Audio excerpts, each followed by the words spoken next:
মুহূৰ্তত দেশৰ ৰাজনীতিৰ আটাইতকৈ ডাঙৰ খবৰ প্ৰধানমন্ত্ৰী নৰেন্দ্ৰ মোদীৰ গৃহভূমিত গৰজি উঠিল কংগ্ৰেছৰ যুৱৰাজ বিৰোধী দলপতি ৰাহুল গান্ধী। ৰাহুল গান্ধীয়ে থকা হৰকা কৰিলে প্ৰধানমন্ত্ৰী নৰেন্দ্ৰ মোদীক। ৰাহুল গান্ধীৰ ফালৰ পৰা ঘোষণা কৰা হৈছে গুজৰাটত এবাৰ নৰেন্দ্ৰ মোদীক আৰু বিজেপিক আমি পৰাস্ত কৰিবলৈ সম্পূৰ্ণ হাজু। কেৱল ইমানেই নহয়, প্ৰধানমন্ত্ৰী নৰেন্দ্ৰ মোদীৰ বিৰুদ্ধে কেইবাটাও বিস্ফোৰক অভিযোগ উত্থাপন কৰিলে, কেইবাটাও ৰহস্য ফাদিল কৰিলে কংগ্ৰেছৰ যুৱৰাজ ৰাহুল গান্ধীয়ে। গুজৰাটত উপস্থিত হৈ ৰাহুল গান্ধীৰ ফালৰ পৰা কোৱা হৈছে প্ৰথমাৱস্থা লোকসভা নিৰ্বাচনৰ সময়ছোৱাত দুধুৰ মুধুৰ অৱস্থাৰ সৃষ্টি হৈছিল হেনো প্ৰধানমন্ত্ৰী নৰেন্দ্ৰ মোদীৰ, যে লোকসভা নিৰ্বাচন কৰ পৰা খেলিব, বাৰাণসী নে অযোধ্যা। অযোধ্যাত নিৰ্বাচন খেলিবলৈ মনে প্ৰাণে কামনা কৰিছিল নিজে, অৰ্থাৎ নৰেন্দ্ৰ মোদীয়ে যে অযোধ্যাৰ পৰা তেওঁ নিৰ্বাচন খেলিব। কিন্তু অযোধ্যাত তিনিবাৰকৈ তেওঁ নিজাববীয়াকৈ ছাৰ্ভে চলাইছিল। এই ছাৰ্ভেত তেওঁ নিজৰ পৰাজয়ৰ উমান পাইছিল। সেইবাবে একে নিশাই অযোধ্যা ত্যাগ কৰি বাৰাণসীত নিৰ্বাচন খেলাৰ সিদ্ধান্ত গ্ৰহণ কৰিছিল হেনো প্ৰধানমন্ত্ৰী নৰেন্দ্ৰ মোদীয়ে। যদিহে অযোধ্যাত নিৰ্বাচন খেলিল হয় তেনেহলে প্ৰধানমন্ত্ৰী নৰেন্দ্ৰ মোদীৰ ৰাজনৈতিক কেৰিয়াৰ শেষ হল হয় অযোধ্যাত। এই মন্তব্য কৰিছে কংগ্ৰেছৰ যুৱৰাজ ৰাহুল গান্ধীয়ে। এই মুহূৰ্তৰ এই ডাঙৰ খবৰ লৈ আহিছে নিটকছৰ দৰ্শকৰ বাবে বিগ পলিটিকেল নিউজ। প্ৰধানমন্ত্ৰী নৰেন্দ্ৰ মোদীৰ গৃহভূমিত গৰজিল কংগ্ৰেছৰ যুৱৰাজ ৰাহুল গান্ধী।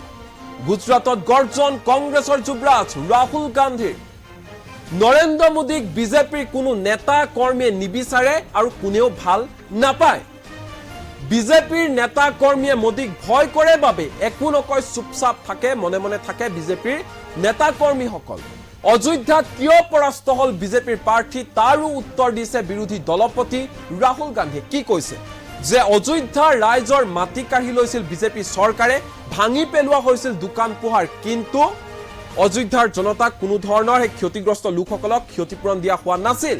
বিমানবন্দৰ নিৰ্মাণৰ নামত কৃষকৰ পৰা মাটি ললে কিন্তু ক্ষতিপূৰণ নিদিলে বা ধন নিদিলে চৰকাৰে। ৰাম মন্দিৰৰ উদ্বোধনী অনুষ্ঠানতো অযোধ্যাৰ জনতাক নিমন্ত্ৰণ জনোৱা হোৱা নাছিল। এই ক্ষোভ উজাৰিছিল নিৰ্বাচনত অযোধ্যাৰ জনতাই।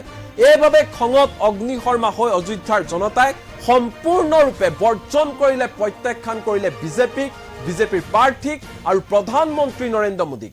নৰেন্দ্ৰ মোদীয়ে প্ৰথমে অযোধ্যাত নিৰ্বাচন খেলিবলৈ বিচাৰিছিল, কিন্তু পৰাজয়ৰ উমান পাই বাৰাণসীত নিৰ্বাচন খেলিলে নৰেন্দ্ৰ মোদীয়ে। তিনিবাৰকৈ তেওঁ ছাৰ্ভে চলাইছিল।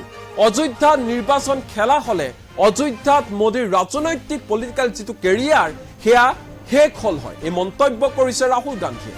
বাৰাণসীতো পৰাস্ত হল হয় নৰেন্দ্ৰ মোদী, কিন্তু কংগ্ৰেছৰ কিছু সৰু ভুলৰ বাবেহে জয়লাভ কৰিবলৈ সক্ষম হল নৰেন্দ্ৰ মোদীয়ে। অন্যথা পৰাস্ত হল হয় এইবাৰ লোকসভা নিৰ্বাচনত নৰেন্দ্ৰ মোদী। এবাৰ গুজৰাটত নৰেন্দ্ৰ মোদীক আৰু বিজেপিক আমি পৰাস্ত কৰিবলৈ সম্পূৰ্ণ সাজু ঘোষণা কৰিছে ৰাহুল গান্ধীয়ে।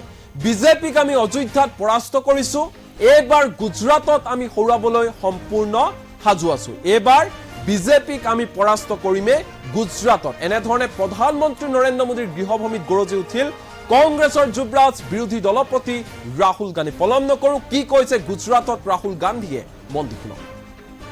बब्बर शेर टाइगर, आप सबका यहां मैं बहुत दिल से स्वागत करता हूं। मैं बहुत दिल से स्वागत करता हूं।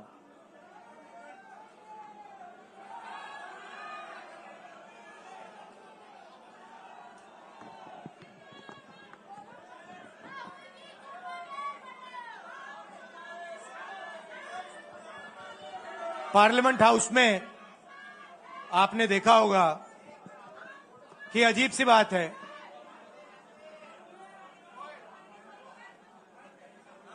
बीजेपी की जो पूरी मूवमेंट थी राम मंदिर की, अयोध्या की मूवमेंट थी। सही बात, शुरुआत अडवाणी जी ने की थी, रथ यात्रा हुई थी, उसमें आपने अडवाणी जी को रथ पे देखा था। कहा जाता है कि नरेंद्र मोदी जी ने उस यात्रा में अडवाणी जी की मदद की थी। इनकी शुरुआत वहां हुई, राइट? ठीक है।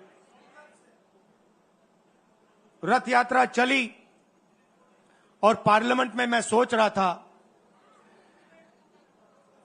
कि उन्होंने राम मंदिर का इनॉग्रेशन किया और राम मंदिर के इनॉग्रेशन में अदानी जी दिख गए, अंबानी जी दिख गए, मगर गरीब व्यक्ति वहां कोई नहीं दिखा। आपने देखा होगा, टीवी पे देखा आपने। अब उसका नतीजा बताता हूं। पार्लियामेंट में मैं यहां बैठता हूं, यहां पे अयोध्या के एमपी बैठते हैं। देखा आपने उनका चेहरा, इंडिया गठबंधन के हैं, है ना? मैंने उनसे पूछा कि भैया आप मुझे एक बात समझाओ, ये बीजेपी ने अपनी पूरी पॉलिटिक्स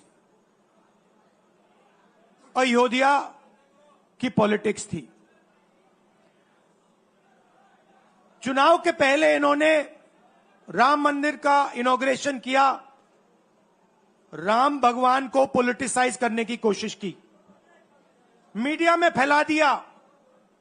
मैंने उनसे पूछा भैया एक बात बताओ, ये हुआ क्या कि उन्होंने राम मंदिर का इनॉग्रेशन किया और इंडिया गठबंधन अयोध्या में चुनाव जीत गया, ये हुआ क्या? और मुझे जवाब उन्होंने दिया, मैं ये जवाब आपको देना चाहता हूं। उन्होंने कहा राहुल जी, मुझे पता लग गया था, तकरीबन 6 महीने पहले मुझे पता लग गया था कि मैं अयोध्या से लड़ूंगा, और जिस दिन मुझे पता लगा उस दिन मुझे यह भी मालूम था कि मैं सिर्फ लड़ूंगा नहीं, इंडिया गठबंधन अयोध्या से जीतने जा रहा है। मैंने कहा कि आपको कैसे मालूम? पूरी देश में, मीडिया में, सब जगह राम मंदिर का इनॉग्रेशन हुआ, तो आपको कैसे मालूम? उन्होंने कहा कि राहुल जी, जब मैं अयोध्या में लोगों से बात करता था तो मुझे अयोध्या के लोग सिर्फ 2-3 चीजें कहते थे। पहली बात कहते थे कि अयोध्या में मंदिर बनाने के लिए, क्लीन अप करने के लिए बहुत सारे लोगों से जमीन ली गई, बहुत सारे लोगों की दुकानें, घर तोड़े गए, और आज तक जिन लोगों के घर छीने गए, तोड़े गए, दुकानें तोड़ी गई, आज तक उनको नरेंद्र मोदी जी ने कॉम्पनसेशन नहीं दिया। पहली बात, जहां भी वो जाता था लोग उनसे कहते थे हमारी जमीन छीनी गई, सरकार ने हमें मुआवजा नहीं दिया। दूसरी बात, अयोध्या का इंटरनेशनल एयरपोर्ट बना, बड़ा एयरपोर्ट, जमीन किसकी गई? अयोध्या के किसानों की जमीन गई। आज तक उनको सही मुआवजा नहीं मिला। और तीसरी बात इन्होंने बताई मुझे, तीसरी बात, राहुल जी, अयोध्या की जनता को बहुत गुस्सा आया जब उन्होंने देखा कि राम मंदिर के इनॉग्रेशन में अयोध्या का एक भी व्यक्ति नहीं था। यह कारण थे। मगर मैं आपको यह कहानी क्यों बता रहा हूं? क्योंकि जो मूवमेंट अडवाणी जी ने चालू की थी, उस मूवमेंट को, जिसका सेंटर अयोध्या था, उस मूवमेंट को इंडिया गठबंधन ने अयोध्या में हरा दिया है। बहुत बड़ी बात कह रहा हूं। मतलब इनका पूरा जो सेंटर था, वहां पे हमने, आप जैसे कार्यकर्ताओं ने, कांग्रेस पार्टी के कार्यकर्ताओं ने, और आप जाके पूछिए वहां पे, समाजवादी पार्टी के किसी भी नेता से पूछ लीजिए और वो आपको बताएगा कि कांग्रेस पार्टी का कार्यकर्ता बब्बर शेर जैसे हमारे साथ खड़ा हो गया था, 1 इंच पीछे नहीं हटा। तो अयोध्या में कांग्रेस पार्टी ने, इंडिया गठबंधन ने इनको हराया है। तो अगला स्टेप क्या है? अब इन्होंने क्या किया? अच्छा, अंदर की बात बताता हूं। अब यहां आया हूं, परिवार से बात हो रही, तो अंदर की इनसाइड ट्रैक बता देता हूं।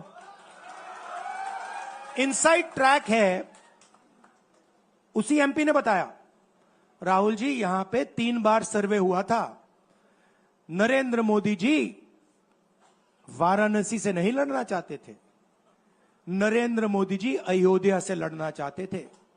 उनके सर्वेयर आए, 3 बार आए, नरेंद्र मोदी जी आए, और सर्वेयर ने उनको कह दिया, नरेंद्र मोदी जी अगर आप अयोध्या से लड़ेंगे, आप अयोध्या में हारेंगे, आप अयोध्या में मत लड़िए, क्योंकि अगर आप लड़ गए, आपका राजनीतिक करियर अयोध्या में खत्म हो जाएगा। इसलिए अयोध्या से नहीं लड़े, वाराणसी से लड़े। और वाराणसी में हमने 1-2 छोटी गलती कर दी, नहीं तो वहां उनको निपट लेते। मतलब आप देखिए, अयोध्या में उन्हीं के लोगों ने उनसे कहा कि हारोगे, और काशी में कितने से जीते? 1 लाख वोट से जीते। मतलब जान बचा के निकले हैं। सच्चाई है। जैसे मैंने पार्लियामेंट हाउस में कहा, हमारा काम, ये जो लगा रखा है मैंने आज, ये जो चिन्ह लगा रखा है, इसको क्या कहते हैं? अभय मुद्रा कहते हैं। ये आपका चिन्ह है, इसको भूलो मत। आप आज वापस जाओगे, अलग अलग धर्म के लोग हो आप, हर धर्म में यह चिन्ह आपको दिखाई देगा। गुरु नानक जी की फोटो देखिए, महावीर की देखिए, बुद्धा की देखिए। इस्लाम में भी, जैसे मैंने पार्लियामेंट में कहा, दुआ मांगी जाती है, दोनों हाथ से ऐसे मांगी जाती है। आप शिव जी की फोटो देखिए, उसमें आपको यह दिखाई देगा। और इसका मतलब है डरो मत, डराओ मत। और मैं आपसे यहां कहने आया हूं, इन्होंने आपके ऑफिस पे, आपके कार्यकर्ताओं पर आक्रमण किया है। अब आपको डरना नहीं है, डराना नहीं है। इन्होंने हमारे ऑफिस पे धमकाकर, ऑफिस को तोड़कर हमें चैलेंज दिया है। चैलेंज क्या है? गुजरात के चुनाव में मैं आपको बता रहा हूं, हम सब मिलकर इनको गुजरात में हराने जा रहे हैं। जो हमने कहा, और लिख के ले लो, कांग्रेस पार्टी की जो आत्मा है वो गुजरात के चुनाव में लड़ेगी, और नरेंद्र मोदी और बीजेपी को गुजरात में, जैसे हमने अयोध्या में हराया है, वैसे ही हम गुजरात में इनको हराने जा रहे हैं। कौन हराएगा? हमारे लीडर हराएंगे, हमारे बब्बर शेर टाइगर हराएंगे। आप देख रहे हो, मैं बता रहा हूं आपको, देखो 50% आप में से लोग, 50% आप क्या सोच सकते थे? मैं आपको पूछता हूं, आप क्या सोच सकते थे? चुनाव से पहले आप सोच सकते थे कि अयोध्या में बीजेपी हारेगी? ना। आप सोच सकते थे कि नरेंद्र मोदी से जान बचा के निकलेगा? मतलब मार्जिन ऐसे तुक्के से निकलेगा, सोच सकते थे? मैं आपको बता रहा हूं, जैसे ये अयोध्या में हारे, वैसे यहां पे हारने जा रहे हैं। आपको सिर्फ एक काम करना है, एक काम करना है आपको। आपको सिर्फ गुजरात की जनता को सिर्फ एक बात बोलनी है, आपको डरना नहीं है। बिना डरे अगर आप बीजेपी से लड़ गए, चाहे आप किसान हो, मजदूर हो, छोटे व्यापारी हो, अगर गुजरात की जनता बिना डरे लड़ गई, बीजेपी सामने नहीं खड़ी हो पाएगी। दूसरा उदाहरण देता हूं। आप कांग्रेस पार्टी को जानते हो, जानते हो? हमारी पार्टी में कोई डरता है? कैसे मालूम? कैसे मालूम? हमारी पार्टी में दिल से बात कर देते हैं। बड़ा सा बड़ा हो, राहुल गांधी हो, हमारे पार्टी के लोग कहते हैं राहुल गांधी, मुझसे कहते हैं, मेरे कमरे में आके कहते हैं, राहुल जी ये जो आपने किया हमें अच्छा नहीं लगा। कहते हैं, मैं बता रहा हूं आपको, और मैं कहता हूं आपने सही बोला, इस बार मैंने ऐसे नहीं करना था, जो आप बोल रहे हो वैसे करना था। हम डरते नहीं है, ना हमारे कार्यकर्ता हमें बोलने से डरते हैं, ना हम अपनी कार्यकर्ता की बात सुनने से डरते हैं, ना हमारा कार्यकर्ता हमसे डरता है। अब देखिए, मैं आपको रियलिटी बता रहा हूं। बीजेपी में नरेंद्र मोदी बैठे हैं, उनकी पूरी टीम बैठी है उनके सामने। मैं आपको इंटरनल बात बता रहा हूं, उनमें से कोई नरेंद्र मोदी को नहीं चाहता, मगर कोई नहीं चाहता। मतलब पूरी लीडरशिप टीम देख लो, आगे बैठी है। मैं बता रहा हूं आपको, अंदर की बात बता रहा हूं, इनसाइड ट्रैक दे रहा हूं, कोई नहीं चाहता, मगर दम नहीं है, डरते हैं।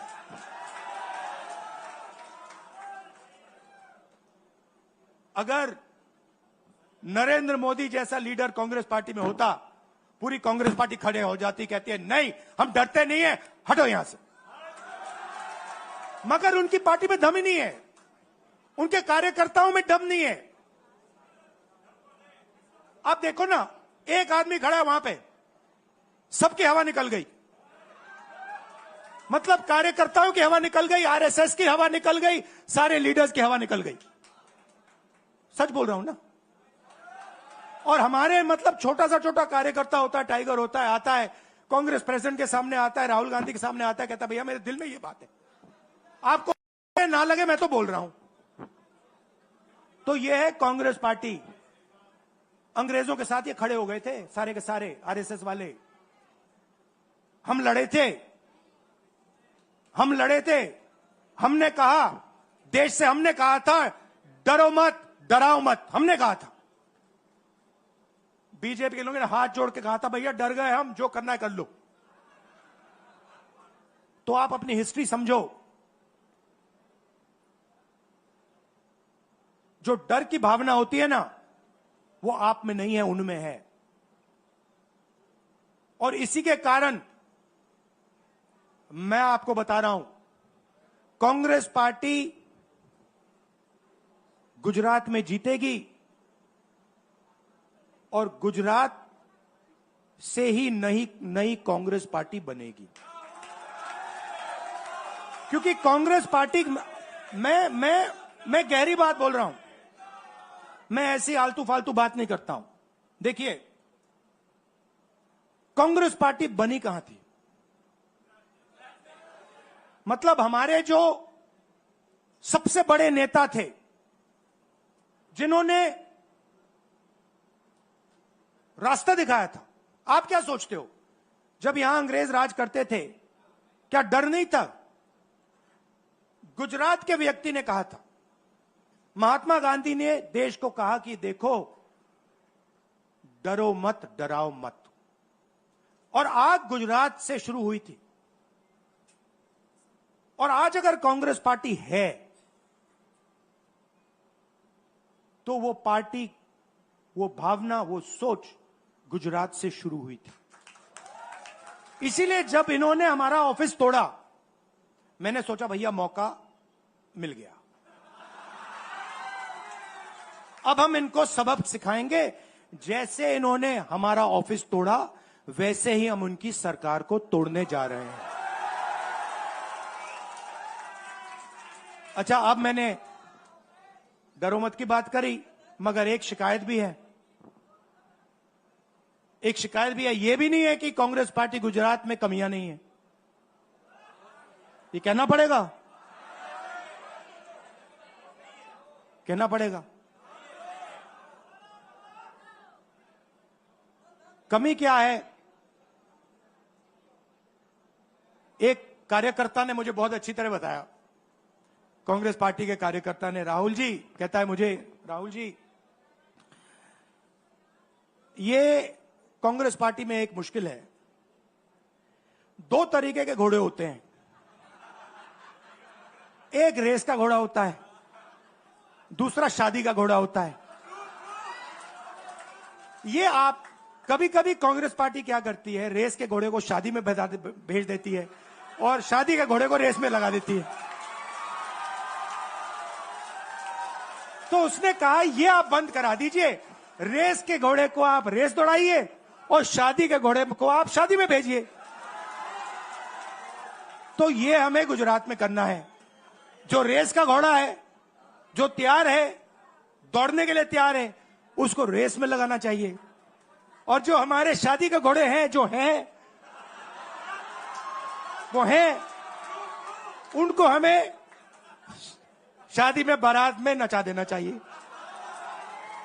तो अब मेरा कहना है कि यह काम सीरियसली करना है।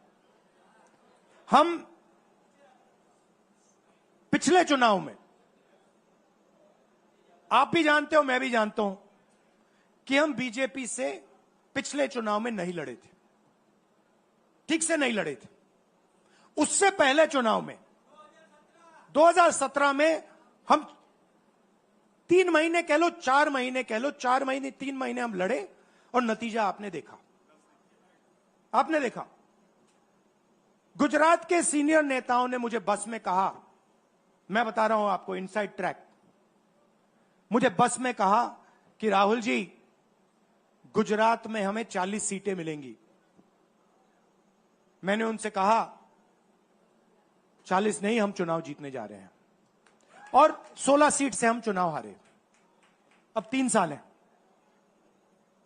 3 महीने में हम फिनिश लाइन तक पहुंच गए थे।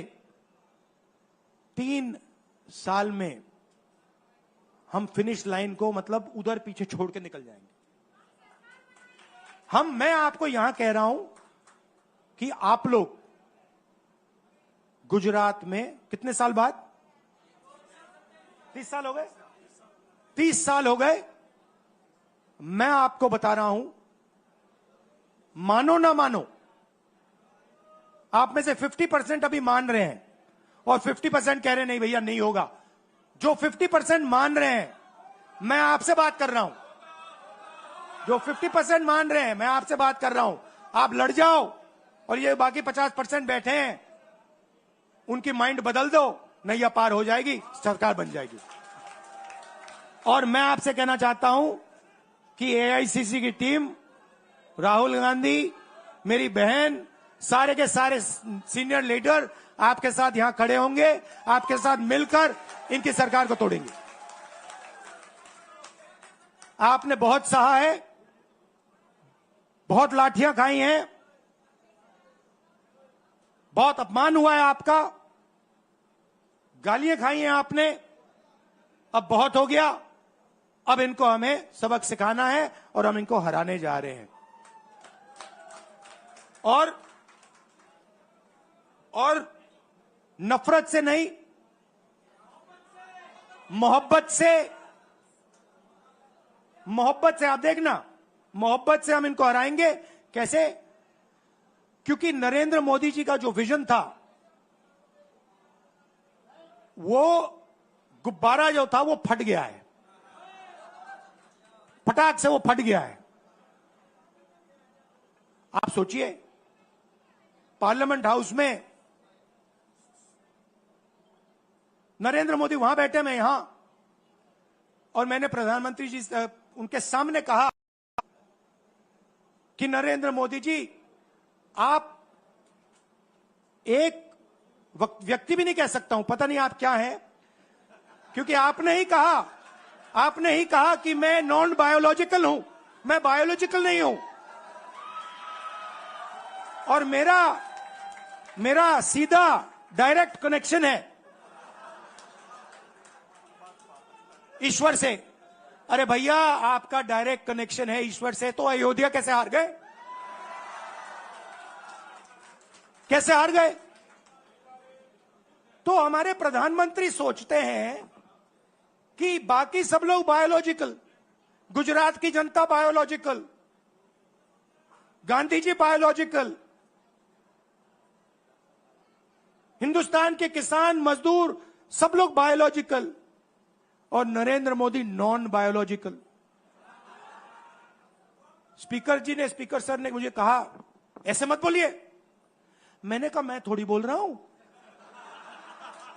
ये तो प्रधानमंत्री बोल रहे थे, मैं तो उनकी बात कर रहा हूं। स्पीकर बिल्कुल चुप हो गए। बात तो सही है,